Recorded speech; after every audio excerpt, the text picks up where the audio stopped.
How to become an AirAsia cabin crew, requirements, the hiring process, training, and benefits. So, that's what we'll be talking about in this video. Let's start with what AirAsia is looking for in their cabin crew. Unlike most airlines, AirAsia is a bit relaxed. AirAsia cabin crew are different. What makes you stand out? A great personality. AirAsia wants people who are outgoing, friendly, and love working with others. I can be outgoing. A make-it-happen attitude. You'll be on your feet for hours, working irregular shifts, cleaning and solving passenger issues. You've got to be firm and fair. About the age, if you're 18 and above, you're good to go. Most of the airlines require candidates to be at least 21, so if you are not 21 yet, try your luck with AirAsia. I always recommend applying with all airlines. Don't limit yourself to one airline. Furthermore, there is no cost incurred when applying with these airlines. Everything is free, and you do not require an agent to get the job. And if you see someone online claiming they can offer you the job without, then you are about to be scammed. They will ask you to make payments only to disappear once the payments is done, or misguide you. To get these jobs, you must apply directly from the airline websites. If anyone claims they can get you the job for a fee, it's a scam. Never pay anyone or use an agent. Always apply yourself. To get these jobs, you must apply directly from their websites to be invited for the interview. There is no shortcut. About the height requirements for the ladies, you must be at least 157 centimeters tall barefoot, with a minimum arm reach of 210 centimeters, and for the men, it is 170 centimeters barefoot.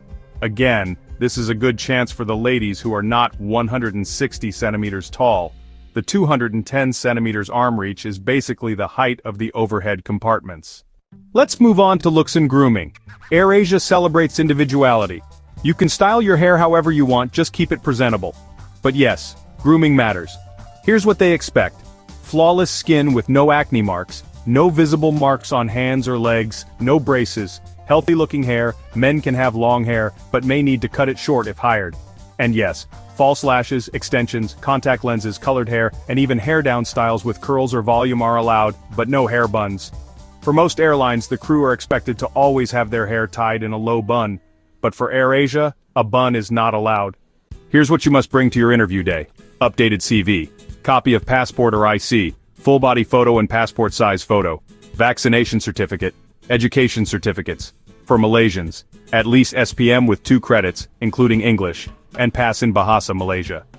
For non-Malaysians, bring your higher education certificates. TOEIC score of at least 650 if your English in SPM is not a credit. For the dress code, it should be office attire. For ladies, a knee-length skirt is a must. 90% of you that watch my videos regularly have not yet subscribed to my channel. This has always blown my mind a little bit, so please, before we continue, if you like my videos and like what I do and would want to support me, just do me a favor and hit that subscribe button, and I will always make sure this channel is better for you every single day.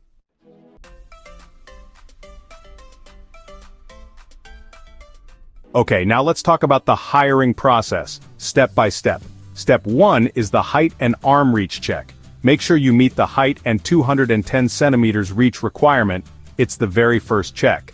Sometimes the recruiters are strict with the height. That is, if you are 156 centimeters tall and have an arm reach of 210 centimeters, they might accept you, but sometimes they will eliminate you strictly. So, sometimes it's all about luck. I know I did a video on whether you can grow a few inches taller as an adult, but it can take quite some time. If you want to grow taller, start the journey today. I'll tag the supplements in the description so you can check them out. Step 2 is document verification. Make sure all your documents are complete and valid. Step 3 is the English test. You'll be tested to ensure you can communicate well. Fluency in English is key. It's nothing crazy, just something to test your basic grammar and understanding.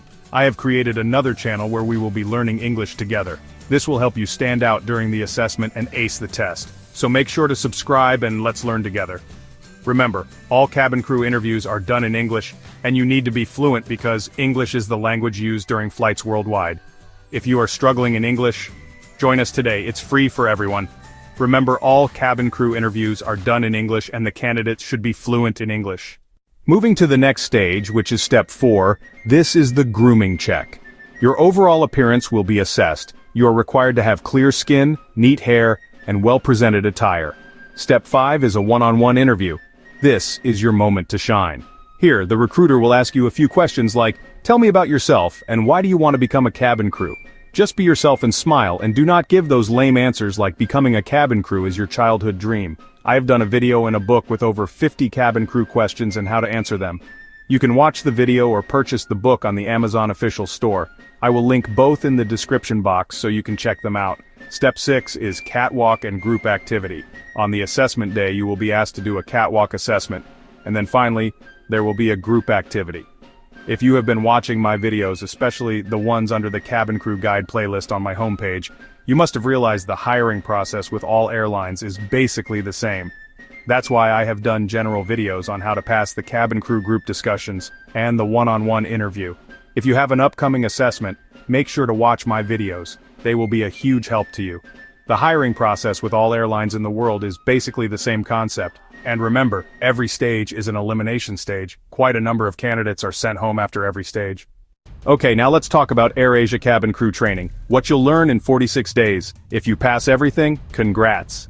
Next comes 46 days of intensive training where you'll learn grooming etiquette, that is, how to walk, sit, and carry yourself. Making announcements and perfect tone, aviation terminology, fire drills and water survival, first aid and emergency protocols, a 320 and A321 aircraft familiarization, in-flight sales using the push cart, how to deliver world-class customer service, how to stay calm and collected in stressful situations, how to handle difficult passengers with the perfect intonation, and how to speak with authority. It's fun, challenging, and life-changing. And just like most of the airlines, the training is free. The airline will incur the costs of training. Being an AirAsia cabin crew comes with incredible benefits. Travel the world for free. Free coupon tickets, 90% discounts for friends and family. Free medical insurance. Local and international layovers. Flexible schedules, that is, you can swap flights or request annual leave, high salary plus productivity bonuses, and you'll meet new people every day, even celebrities. So, are you ready to turn your dream of flying into a reality? Pack your personality, polish your smile, and come as you are. Because at AirAsia, being yourself is part of the job. This isn't just a job, it's a lifestyle. See you at 34,000 feet. Don't forget to like, comment, and subscribe for more insider guides on cabin crew life, airline recruitment tips, and aviation adventures.